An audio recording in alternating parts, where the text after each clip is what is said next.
When I started, I was full of hope. I absolutely loved my job.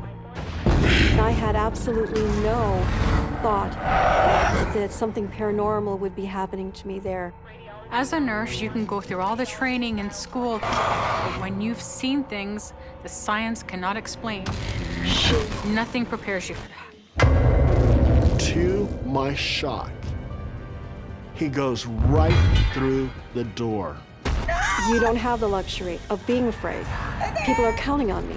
So many people died here. That's why it's haunted. It was violent and it scared the crap out of me.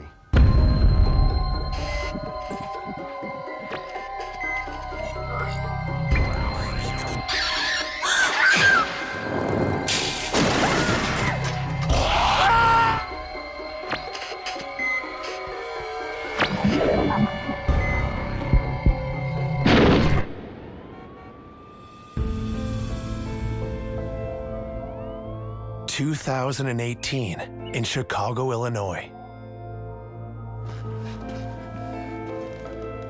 Robin Daydone has started a new job as a nurse in a long-term care facility. When I started, I was full of hope. I absolutely loved my job at the S02 facility. Our median residence age is around 75 years old. We're there to take care of their needs. They're no longer able to live at home, and we become their primary caregiver, and this is now their home. I'll see you later.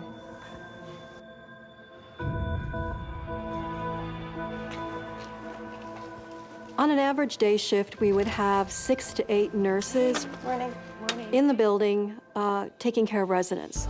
Yeah, maybe ask the doctor to refill that script. On night shift, however, we have much less staff. On a night shift often, I'd find myself completely alone in my section of the building. Well, the first time something out of the ordinary happened to me, I had come in early in the morning. I think it was about 5, 6 o'clock in the morning. There is no one else but me, and it's a very large building. And I'm sitting at my desk in the administrative building. It's still dark outside, and I'm just logging on to my computer to get my day started.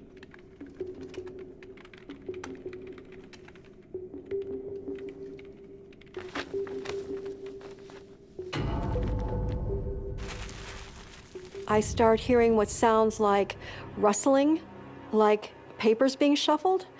And now I know I am the only person in that building. I know I am locked in that building. There is no one else but me.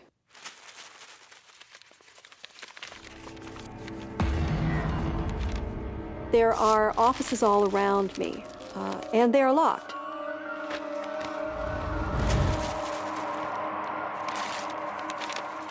The doors are closed, the lights are off, and I know there's no one in any of these rooms. In fact, all of the rooms are triggered by a motion sensor light. So if there is someone in one of those rooms, the light is going to go on.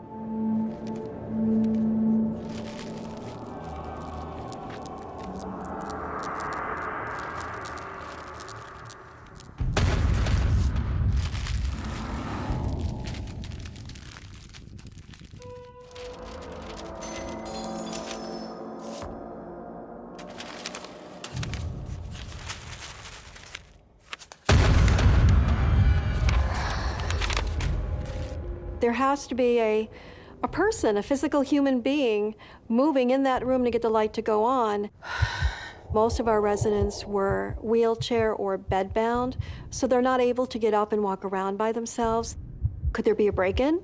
We have money in there, we have drugs in there. All the hair on the back of my neck was standing up.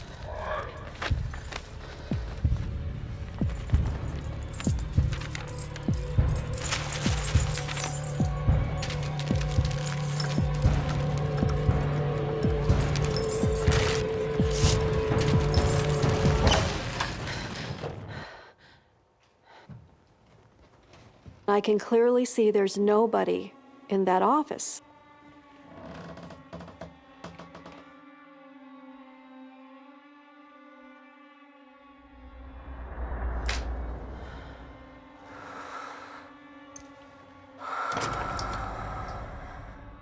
lock the office door back up, and I sit back at my desk and, trying to take a few calming deep breaths because I'm starting to wonder what's going on. And eventually I'm able to focus back on my work, and I'm working on my schedule and making phone calls. Yeah, but it happens every Saturday. I was making a phone call to one of the nurses on another unit.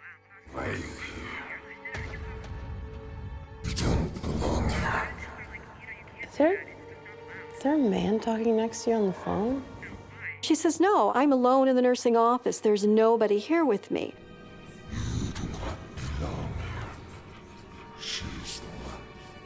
I'll call you back, okay? Robin!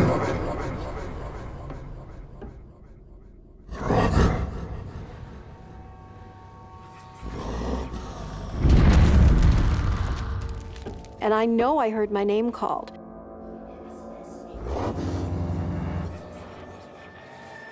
The unexplainable, the absolutely impossible is happening. It's confusing. It's terrifying. Disembodied voices can be the voices of those that have gone before us. It's like a paranormal tape recording has been made. But then you get other cases in which the voices are speaking the names of the people that are involved. And then you're dealing with, by definition, some spirit entity that is watching you and wants to interact with you. And they're not always very nice. Robin.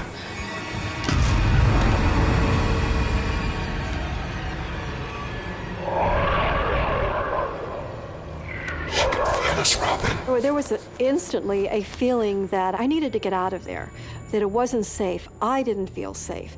Robin. Robin. Robin. Robin. Robin.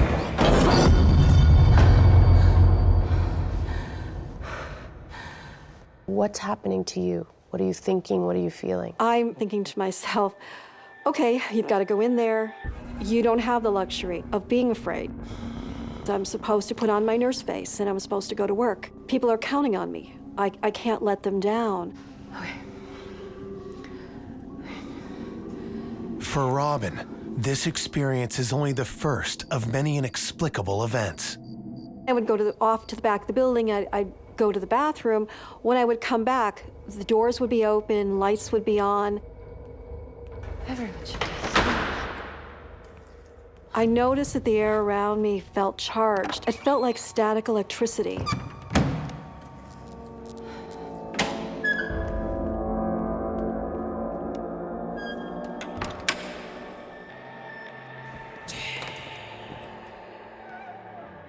I tried to believe that it was going to be okay, that it was going to be all right. But there was this feeling in the back of my mind, what was here? And why?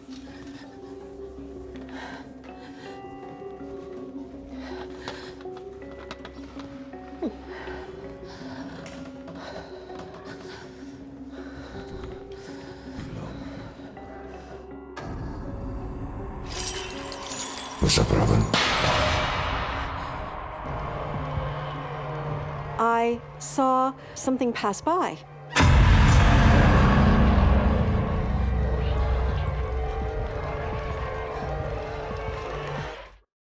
While working on a long-term care ward, Nurse Robin Dedone sees a dark figure that should not be there. I see a shadow figure walking slowly into one of the patient rooms. Inside, I'm terrified. But it's my job to make sure that there isn't someone in the building that doesn't belong, someone that's going to hurt my residents. At this point, I'm breathing very heavily. Can't explain what it is I saw, but I know I saw something. Cautiously, Robin enters room 13.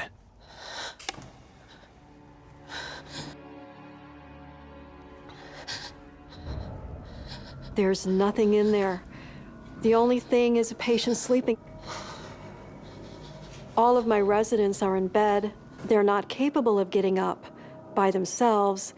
If it was a person, the alarm would have gone off. I would have heard footsteps. This was just confusion in my head. She's the one, Robin. That's the one. I turn around, fully expecting to see a man standing behind me, and there's no one there. Absolutely empty. I'm alone. The chills ran down my body. I started to sweat. I didn't feel safe. Did you tell anyone? I didn't tell anyone. I thought they'd think I was crazy. You definitely fear for your job when things like that happen. I was afraid to tell management or any of the people I worked with. I didn't want to lose my job. This was something I had to keep to myself.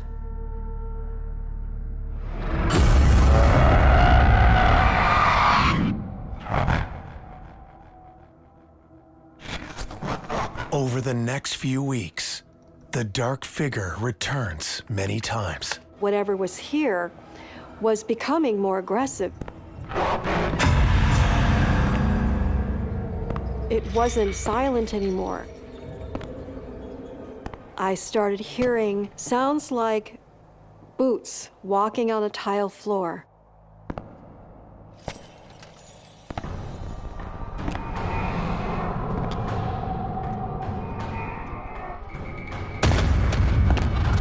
And it was starting to show more and more of itself. And it wasn't just out of the corner of my eye, it was right in front of me. There's a feeling of arrogance. There's a feeling of, I know you're here and I don't care.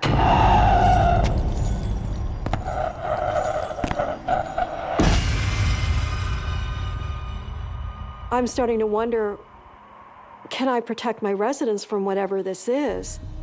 I felt so helpless. I felt so out of control. As time went on, this activity increased.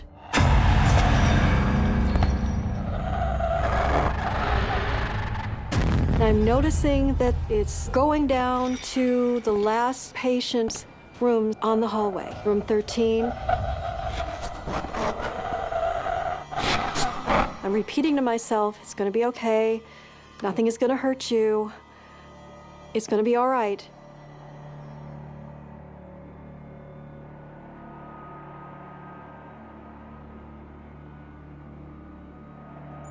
Following the spirit into room 13, she finds it empty and her patient peacefully asleep.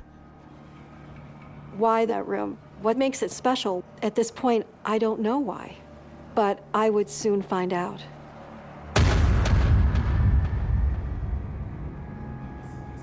It wasn't long after that something very dramatic happened with the lady in room 13.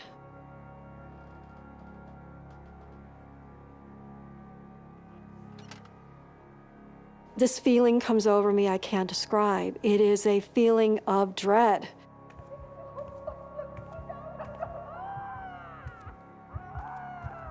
I'm heading down the hallway.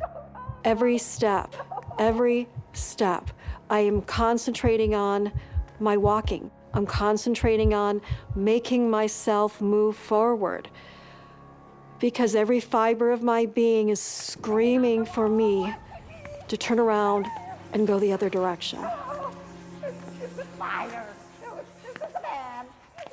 As I get closer to her room, I notice it's getting colder and colder. It's freezing.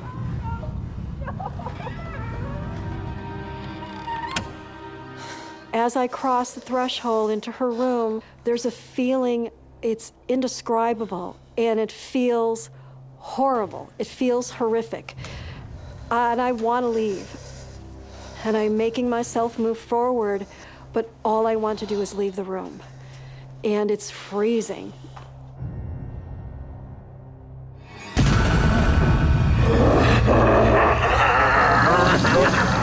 I can't describe this noise. It doesn't sound like an 85-year-old woman.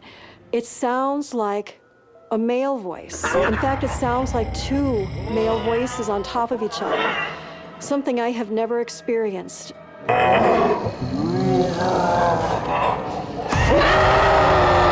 For those who are of the Christian faith, this may conjure up images of Mark 5:9, in which Jesus casts out an unclean spirit from a man, and demanding that the spirit tell him its name, the response is, "My name is Legion, for we are many." This is a sweet, kind, loving woman. This is not the woman that I have come to know. This is something different.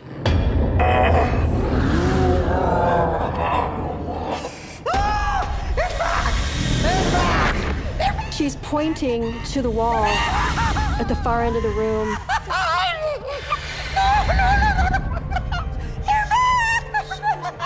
She's screaming, "They're back."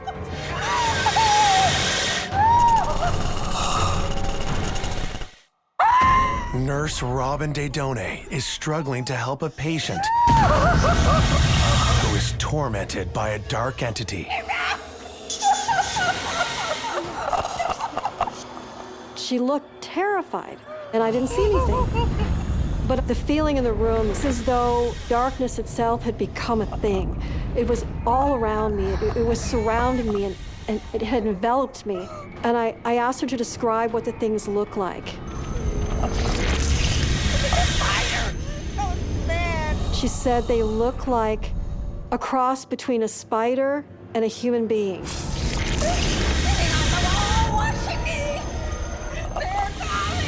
At this point, I was in a state of controlled panic. I'm trying to keep it together. I took out my cell phone and I called my friend. He's a Roman Catholic priest. I don't know what to do. I have this woman. I think she's possessed. I prayed, and he prayed at the same time on the phone. Oh, please, angels, please come and surround us. Please come here and surround this woman with the light of all Lord, that is good in protect the us. universe. Please Give us your light. beat the darkness back. Bring your light around her. Protect her with your light. Okay. Dear Heavenly Father.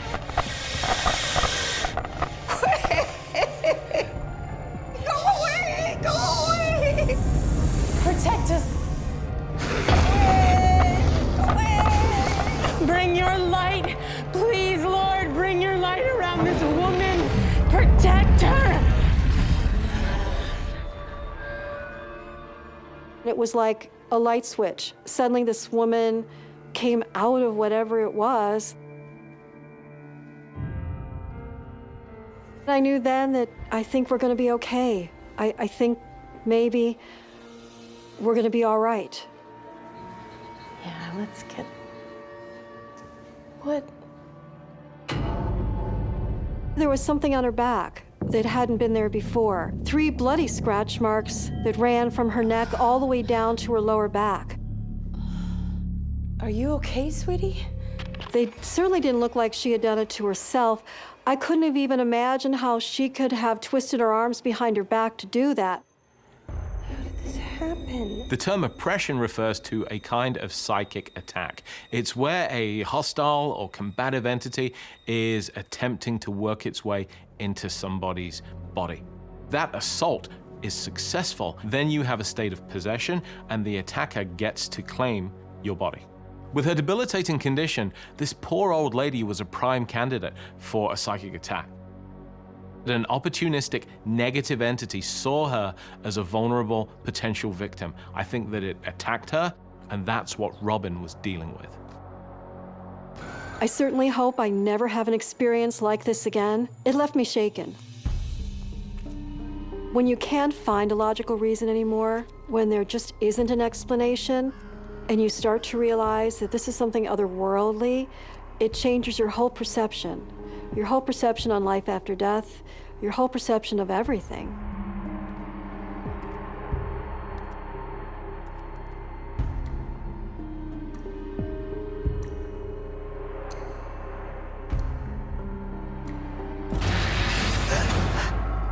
She is ours.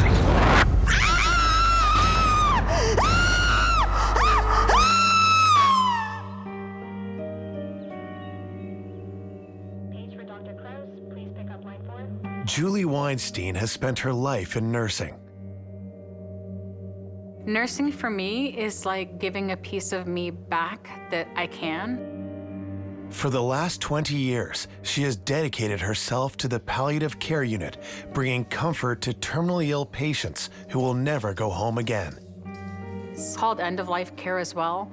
So you are trained to see and be prepared for those final moments and what they look like.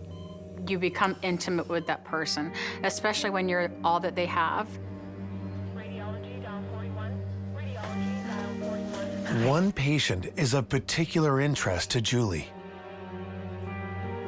My mom was diagnosed with terminal brain cancer, and she had 6 tumors that were inoperable, and there was really nothing that they could do for her.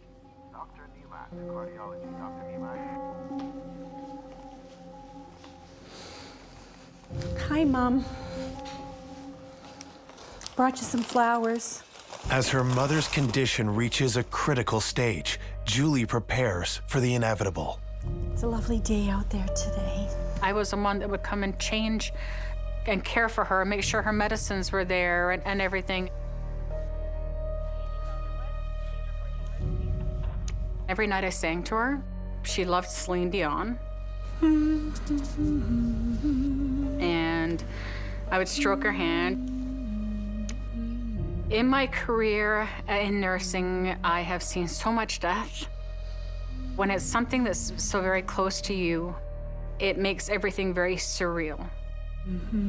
My mom was my best friend.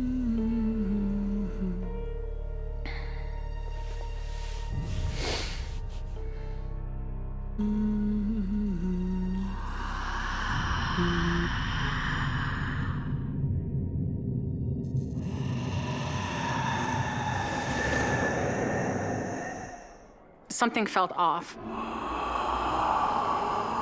I couldn't explain or put my finger on it. The room felt so heavy. But more concerning is her mother. Her breathing had changed. It was like a fish out of water breathing. I'm here, Mom. I'm here, Mommy. I was shaking and crying because I knew it was coming.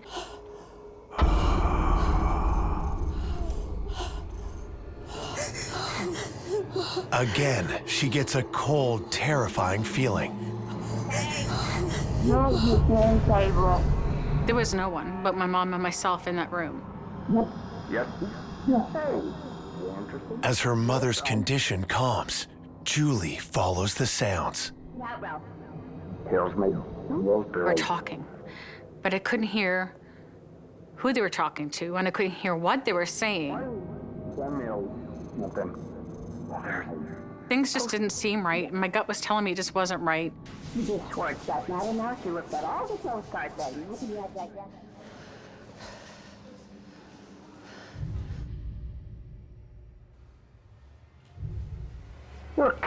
I know you need to get better. No, by the way, what? And there was nobody there. And okay, I'm tired. I'm lacking sleep. This is stressful. I was trying to brush it off as nothing.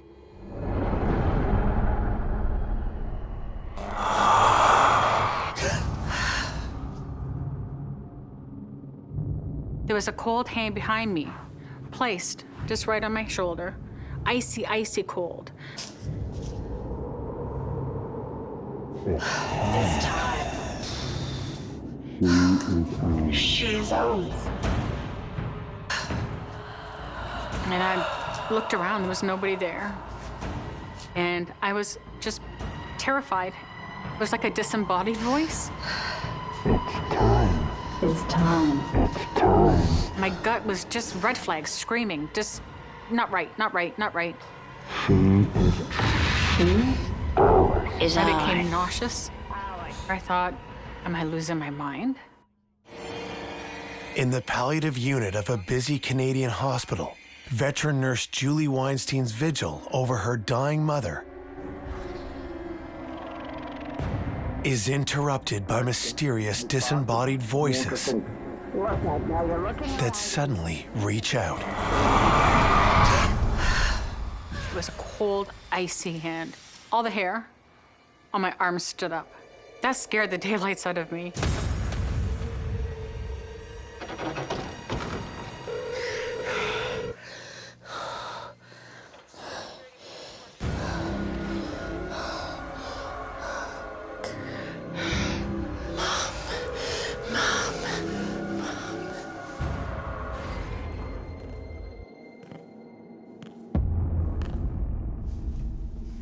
Hello? And I said, hello? And there was no answer. Hello? They didn't look familiar.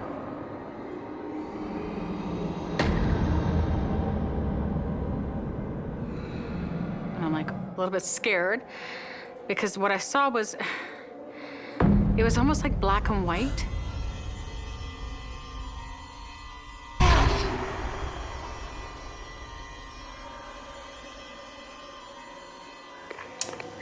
Debbie, can you get in here, please? Hey, Julie, how's it going? Is your mom okay? Do you know these people? What people? The figures were gone. They weren't there. You've had such a hard time lately. You need some rest. She goes, Julie, you're stressed out, you're overworked, you're tired. Just go home, get some rest, everything will be fine. I'll check in on you later, okay? Thank you. Okay.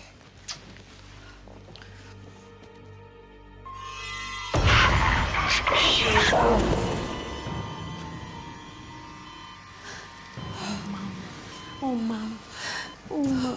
Julie's mom again takes a turn for the worse. Let's take back with the different pieces.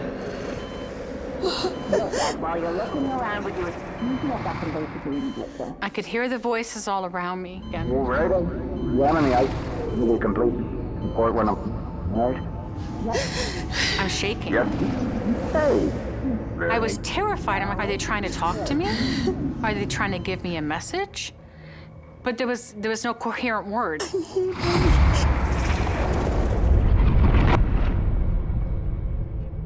My stomach dropped. It bottomed out.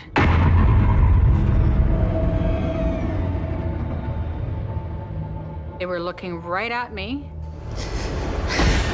She is ours. It was a woman that spoke. We are here for her. She said, we're here to collect her. We will take her. She is ours. She is ours. That's when I realized that these people around me were not living beings. And that's when I said, I don't know if I can do this anymore. Palliative nurse Julie Weinstein is tormented by a set of ghostly figures She is ours. She is ours. who claim to have come to collect her dying mother. We will take her where she needs to go. I was screaming so much, I probably scared the poor people that were in that hospital. Julie, was that you screaming? I wasn't prepared for seeing something like that or hearing something like that. Who are you talking to? Well, the nurse had checked the room and said, Julie, there's no one in there. Are you sure you saw anybody? There's no one in there.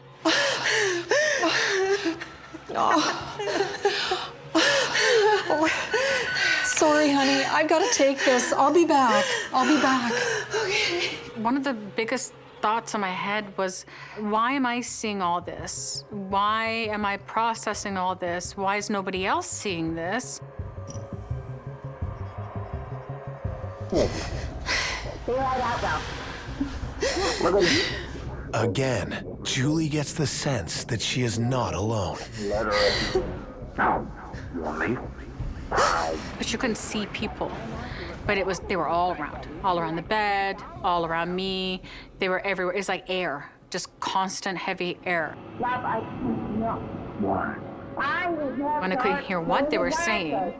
And It was mumble, mumble, mumble, mumble, mumble. And it was like they were talking to each other. Those who work in palliative care will tell you that these events are not at all uncommon. It seems to be that spirits gather around the body of one who is about to pass. The room fills with loud chanting. The singing that I heard in that room was like a chorus, but a chorus from people that were not of this world.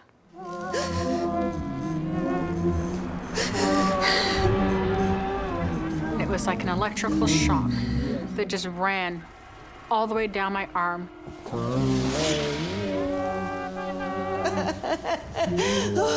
Oh, please stop. Just stop. Stop.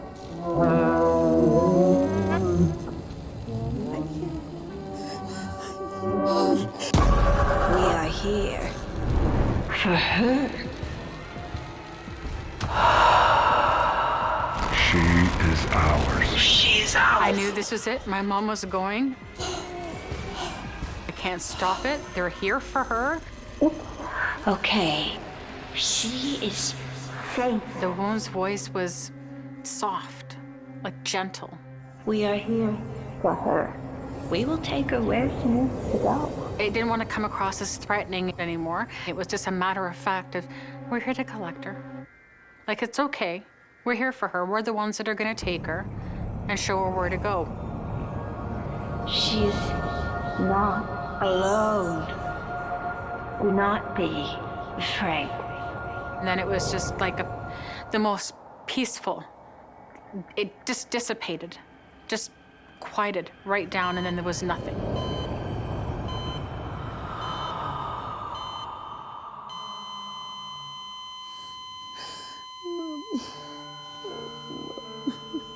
And she took her breath at 2:15 a.m., her last one. And I was the one that had to call the time.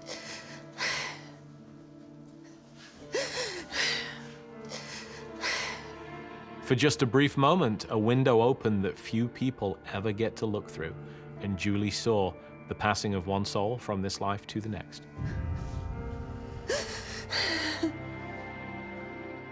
And then the loss hit and just fell apart. My mom was my best friend. She was there through thick and thin with everything.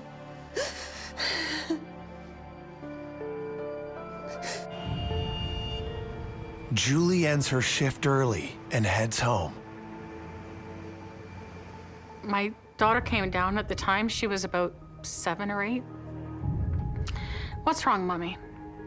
I said, honey, I've got something to tell you. I said, Nana just died. She goes, no, she's not. No, she's not. I said, yes, she is, honey. I just came from the hospital. Nana's gone. No, she's not, Mom. She was just in my room.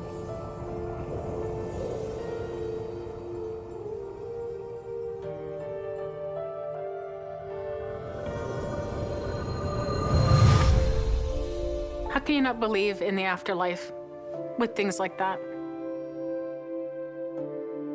About a week later, we were going through photographs that my dad was giving me of my mom and her past and her parents. And it was a picture of my mom with her mom and dad. And they looked exactly the same as they did the night they appeared in the hospital. And that's when I knew, right then and there, that was my grandma and granddad. They'd come to get her. As a nurse, you can go through all the training in school that you can go through, but when you've seen things the science cannot explain, nothing prepares you for that.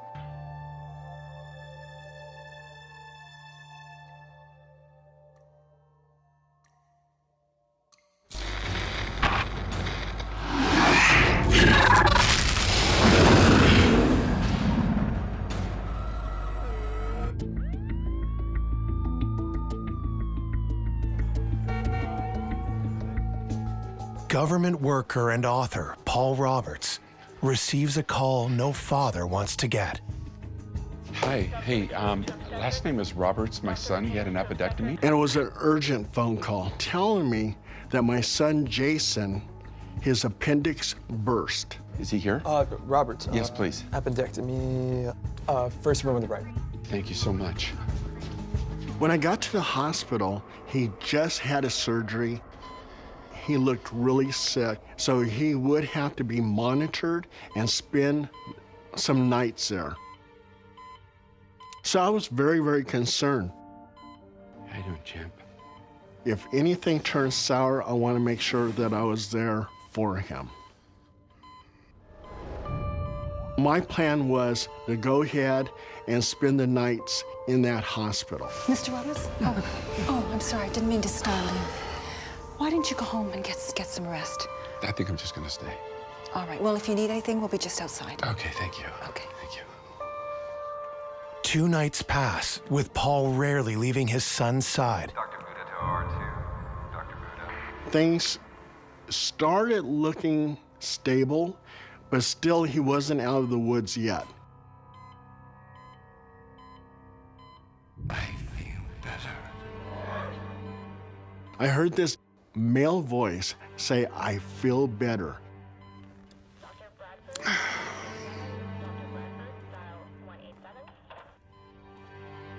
It was about 3 o'clock in the morning. I was the only one in that hallway. So, and I know that wasn't my voice.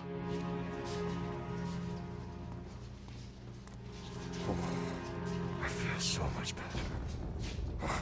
I feel good. I see this old, frail man. Are you okay? Do you need some help? As I was watching him, I came to realize that there was no sound. When a walker hits the ground, it should be making a sound, and it wasn't. And there's a door to his right. He's going towards the door. I feel so good. To my shock, he goes right through the door.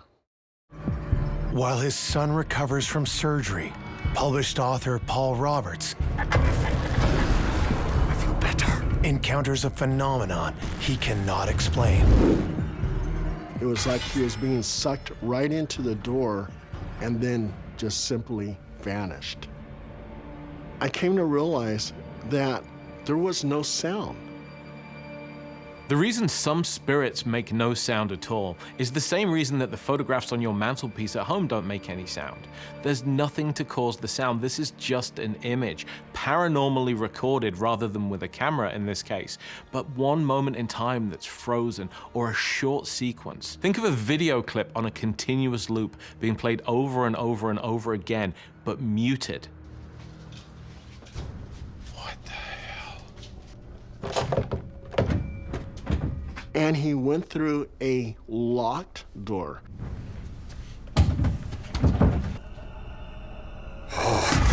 Yes. Feels so good.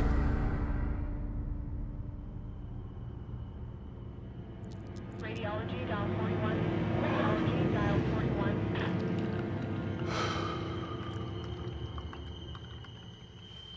Paul wonders if the stress of his son's recovery and lack of sleep is causing hallucinations.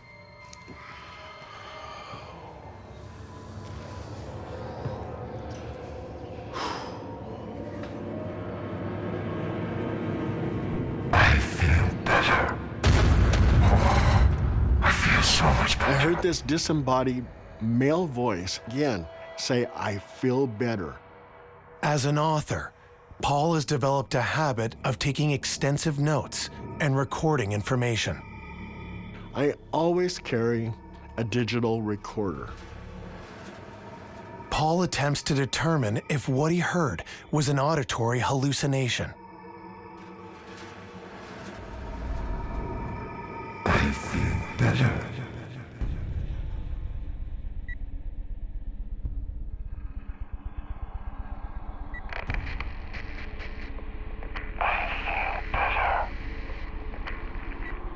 And I play it back, and it says, "I feel better." It did happen. This hospital is really haunted. And it just made me think, because you have people, patients who constantly die in hospitals. It has to be the fact that so many people died here. That's why it's haunted.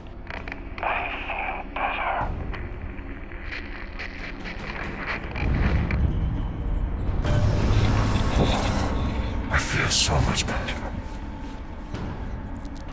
I feel better. I feel so good. At that time, I said, what I'm looking at is a full body apparition.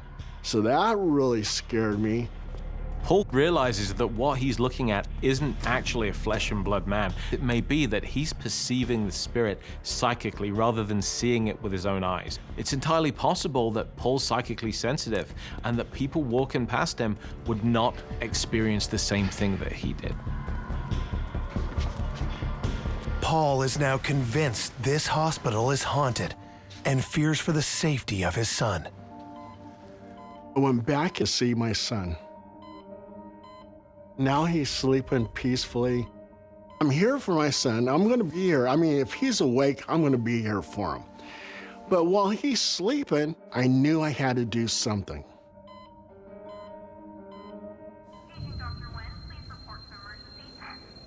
Paul returns to the room where he heard the disembodied voices. And I started taking all the notes down from the things that happened to me, the things that I saw, just writing my notes.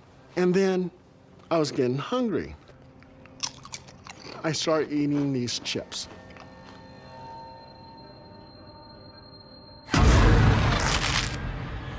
Something just grabbed the bag of chips and crushed them. I must have jumped about 3 feet. It was an invisible force that grabbed those chips and crushed them. It shook me to my core. I didn't feel safe after that. It felt like a warning to me. I thought to myself, let me go talk to these nurses. What's that? He was coming right at me. Are you... Excuse me. Oh, jeez, Mr. Roberts. You guys hear and see things here? Have you ever experienced anything in this hospital that you would consider paranormal? So we got this records room. It's on the west wing. No one's allowed in. Wait. And before I knew it, the nurses started telling me all kinds of stories. Every time I go in, there's a tap, tap, tap. You actually hear it? Yeah, I thought it was a pipe or something, Okay. right? And then there was the time when I just finished cleaning a room, and I heard this big bang. So I went back in the room, and the mattress was completely turned over on its side. Just flipped right over. Something Wow. is definitely going on. Get off me! I'm feeling a ghostly hand, and it totally freaked me out. Get off me! Mr. Roberts. Get off! No, don't touch it! I don't want it to get on you. It felt like an icy cold hand. Spirits manifest themselves as they push a hand into contact with a human being. There's a temperature differential because they're not in our plane of reality at all. They are having to imprint or manifest themselves upon it. And there's going to be a change in the energy. There's going to be a change in the temperature. And usually that changes from hot to cold.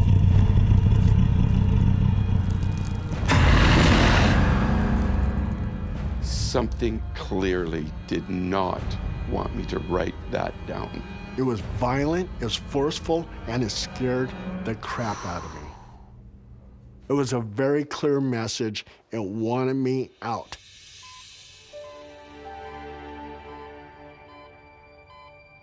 What a little trooper. He just pulled through with flying colors.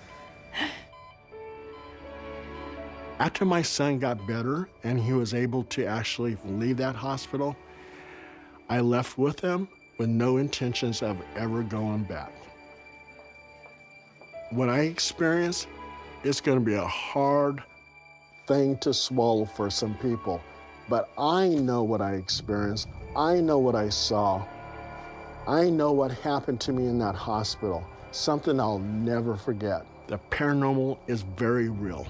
It's something that scientifically we can't understand it, but it still exists, and it's there. It's real.